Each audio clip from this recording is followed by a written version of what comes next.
So some tough games to start the year with Carroll and Whitworth, but I mean you lost a lot of guys in those games too. The injury too that kind of changed your whole season outlook as far as certain positions, certainly at linebacker. But kind of talk about those early games and kind of finding your team's identity. The defense still found ways to play really well and all that.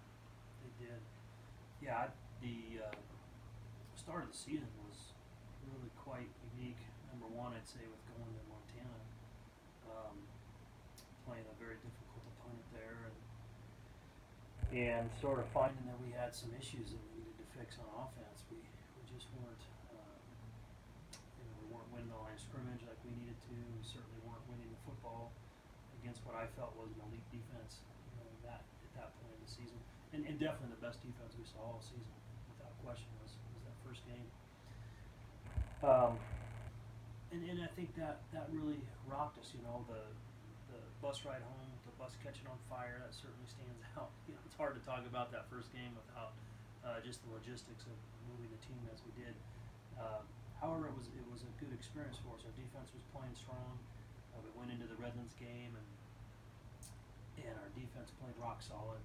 Played a very good team. The Redlands at that point still had their quarterback, so they weren't the same team at the end of the year without that kid. At that point in the season, they were dangerous. And again, our offense is struggling with some turnovers and just missed opportunities of making plays on the football. And then as we went into the Whitworth game, I'm just still not sure how we lost that game. We just obviously didn't make plays on the football like we needed to.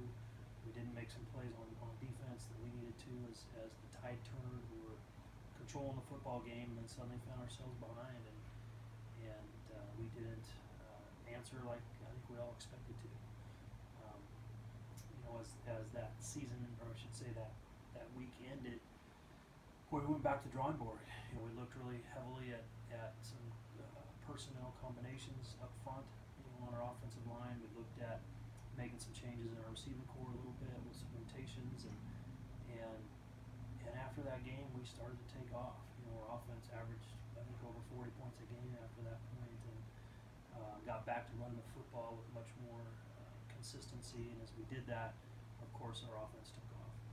Right, the leader of that offense, Wyatt Smith, the leading rusher on the team, Chidham Milne. He goes on to win Player of the Year. We'll talk more a little bit about that in a minute. But 6 consecutive 100-yard rushing games, he just catches red hot.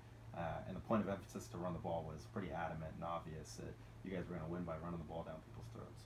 Absolutely. Coach Heyer, I thought, did a really good job, as did Coach Bowman, with just getting more consistent running attack. The fundamentals. We added a little bit more of a power concept to our run game at that point, and that was Coach Bowman's suggestion, and it really helped. It was a nice compliment to our stretch. And as Chidham started taking off, and I thought all of our running backs really did a good job of helping us. We lost Dawson Rule about that time. That was a big loss for us in terms of his playmaking on third down in particular. And Artemis Johnson really stepped up, I thought, in a large way for us on third down. And we became a good offense, no question. Your defense had 3 shutouts this year. Just kind of talk about those games and where the offense seemed to struggle a little bit in those to get rolling, but the defense, it seemed like nobody was going to score. And they ended up not scoring, so all you really needed was the minimal stuff that your offense was giving you at that time. Later, the offense developed, and you meshed those two together. It was pretty great at the end of the year against Pacific. Yeah, it really was. I agree that the defense, I thought, did so well early on. Now, I think our staff deserves a lot of credit for that.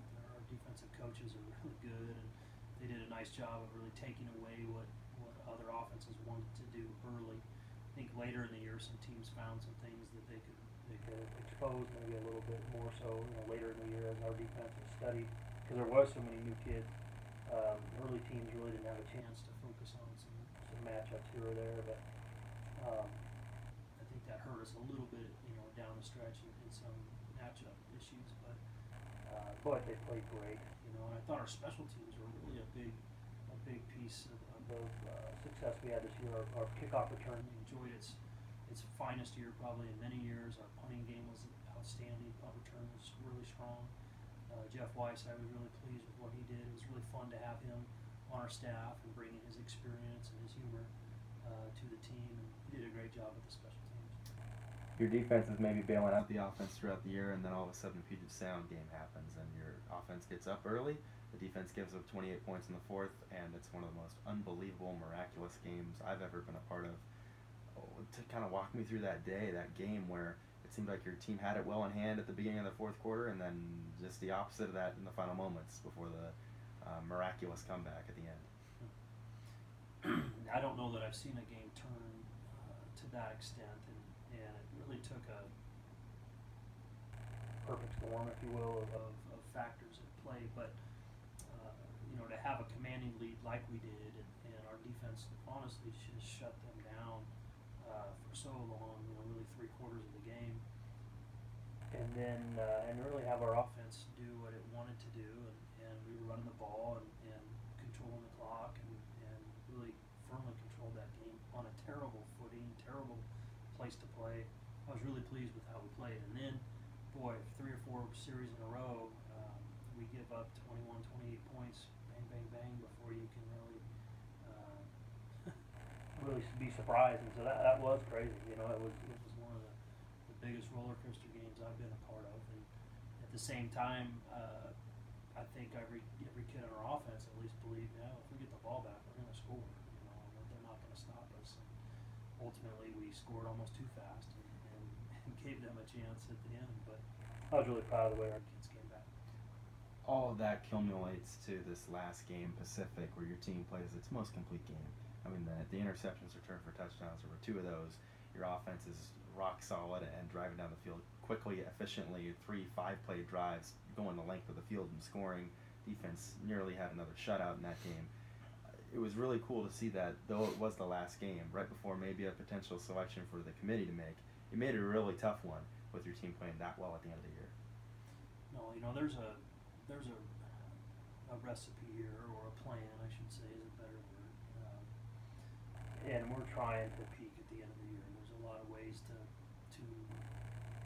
maybe look at a whole season, but our goal is to try to become the best we can be, and develop to the point where we can be a legitimate playoff team, not a patsy playoff team like half the teams that get in, but a legitimate one that can go win on the road, that can go play with the best in the country. And I really, really believe we did that. There's no question our team at the end of the season would have won 2 or 3 playoff games, and I think would have been one of the teams to beat. I really do. We got that solid and that complete as a football team, and I'm really proud of the kids to get to that point. I think we would have loved to go get a second chance at that team up north, and I think it's a 21-point win. I really do. Let's talk awards now. Though your team doesn't make the playoffs, doesn't win the conference, you have the co-defensive player of the year, the offensive player of the year, and 15 guys selected all-conference first, second teams. Pretty outstanding year when you look at that. And first start with Duke Mackel, the co-defensive player of the year, that maybe not the stat stuffer that most guys are in this conference, but the game planning that other teams make around him, maybe the reason why he's defensive player of the year. I agree. I think the style points, if you will, or just how impressive he looks when he plays is hard to get away from. The playmaking ability, the range with which he covers the middle of the field or sideline to sideline, and the timely interceptions. Teams really were nervous of throwing near him, as they should be. His ball skills are of the highest order, and certainly the most dynamic safety we've had since Mr. Fisher, and that's pretty high praise because we've had some great safeties here over the years. But Duke is just boy, the pinnacle of what we want our guys to be. Jim Ramnoli, 6 consecutive 100-yard rushing games to tie Spencer Payne for a program record there. If he has another chance in the playoffs, certainly going to have a pretty good shot at that as well. I think so. I mean, our offense was going to turn 100 yards, I would think, in terms of at least be committed to that, and a team would have to really stack the box extraordinarily to take that away, I think, because he was really explosive towards the end of the year. What stood out to you this season? Still a lot to be proud of, despite not getting those accolades that Linfield has gotten in the last 10 seasons. 63 consecutive winning seasons and 7-2, not too bad. I think obviously the winning season is good. To start the season 1-3 is so unusual and such a different position to be in.